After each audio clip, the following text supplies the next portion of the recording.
Hello বন্ধুরা, স্বাগতম আরও নতুন একটা ভিডিওতে। আজ আপনাদের মাঝে লুপ ক্যাপসুল সম্পর্কে আলোচনা করার চেষ্টা করব। আশা করি বন্ধুরা ভিডিওটা সম্পূর্ণ দেখবেন, কোনো রকম স্কিপ করবেন না। লুপ ক্যাপসুল, যার জেনারিক নাম হলো ফ্লুক্লোক্সাসিলিন সোডিয়াম। এই লুপ ক্যাপসুলটা দুটা ফরম্যাটে হয়ে থাকে, একটি 250 মিলিগ্রাম এবং আরেকটি 500 মিলিগ্রাম। এই ওষুধটার প্রস্তুতকারক বাংলাদেশের সুনামধন্য কোম্পানি অ্যাপেক্স ফার্মা লিমিটেড। যে সমস্ত রোগের ক্ষেত্রে এই লুপ ক্যাপসুল বা ফ্লুক্লোক্সাসিলিন ক্যাপসুলটা ডাক্তাররা দিয়ে থাকেন বা প্রেসক্রিপশন করে থাকেন, ত্বক ও কোমলকলা সংক্রমণ, ফোড়া, অ্যাবসেস, কার্বঙ্কল, সংক্রমিত ত্বক যেমন আলসার, একজিমা, ব্রন ফ্রাঙ্কিউলোসিস, সেলুলাইটিস, এক্সটার্না ইম্পেটিগো, শ্বাসনালীর সংক্রমণ, pneumonia, lung abscess, empyema, sinusitis, pharyngitis, tonsillitis এবং কুইন্সি।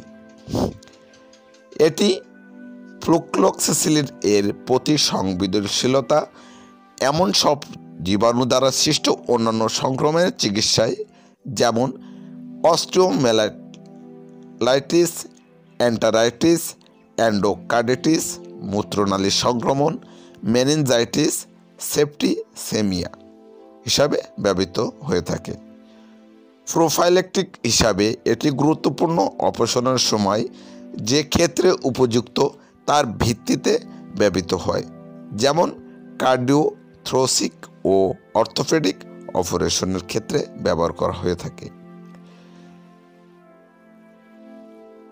লুপ ক্যাপসুল বা ফ্লুক্লোক্সাসিলিনের সেবনবিধি ও মাত্রাবিধি: 250 মিলিগ্রাম করে দিনে 4 বার সেবন করতে পারেন।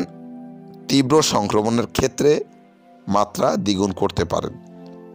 অস্টিওমেলাইটিস ও এন্ডোকার্ডিটিস এর ক্ষেত্রে দৈনিক সর্বোচ্চ 8 গ্রাম বিভক্ত মাত্রায় 6 থেকে 8 ঘন্টা পরপর সেবন করতে পারেন, অথবা রেজিস্ট্রি ডাক্তারের পরামর্শ অনুযায়ী সেবন করবেন।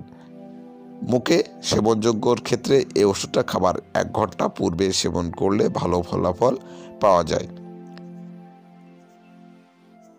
বন্ধুরা, লুপ ক্যাপসুল এর পার্শ্ব প্রতিক্রিয়া আছে কেমন? পরিপাকতন্ত্রীয় সাধারণত পার্শ্ব প্রতিক্রিয়াগুলো হচ্ছে বমি বমি ভাব বা বমি, ডায়রিয়া, বদহজম এবং অন্যান্য পরিপাকতন্ত্রীয় সমস্যা।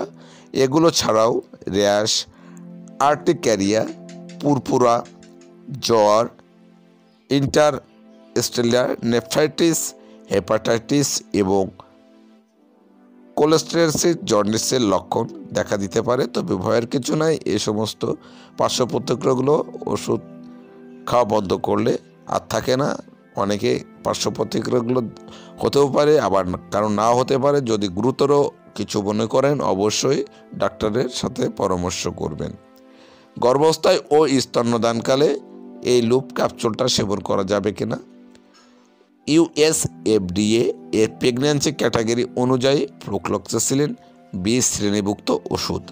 তাছাড়া গর্ভাবস্থায় এটি ব্যবহারের সুনিয়ন্ত্রিত ও পর্যাপ্ত তথ্য নেই, যেহেতু প্রাণীর প্রজনন গবেষণা সর্বদা মানবদের কার্যকারিতা সম্বন্ধে পূর্ব ধারণা দেয়।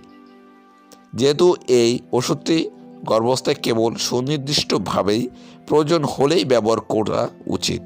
ফ্লুক্লোক্সাসিলিন বা লুপ স্তনদুগ্ধে নিশ্চিত হয়, সুতরাং স্তন্যধাত্রী মায়েদের ক্ষেত্রে লুপ বা ফ্লুক্লোক্সাসিলিন ব্যবহারের সতর্কতা অবলম্বন করতে হবে।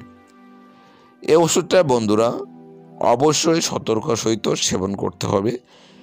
যকৃতের সমস্যা আছে এমন রোগীদের ক্ষেত্রে এটি সতর্কভাবে ব্যবহার করা উচিত। অ্যালার্জিক ডায়াথিসিস আছে এমন রোগীদের ক্ষেত্রেও এটি ব্যবহারে সতর্কতা অবলম্বন করা উচিত। বন্ধুরা, ভিডিওটা কেমন লাগলো অবশ্যই কমেন্টসের মাধ্যমে জানাবেন, একটু শেয়ার করবেন, অবশ্যই লাইক কমেন্ট করবেন এবং অন্যান্য ওষুধের রিভিউ পেতে অবশ্যই বন্ধুরা কমেন্টস করবেন। আমি পরবর্তী ভিডিওতে সে সমস্ত ওষুধ নিয়ে আলোচনা করার চেষ্টা করব।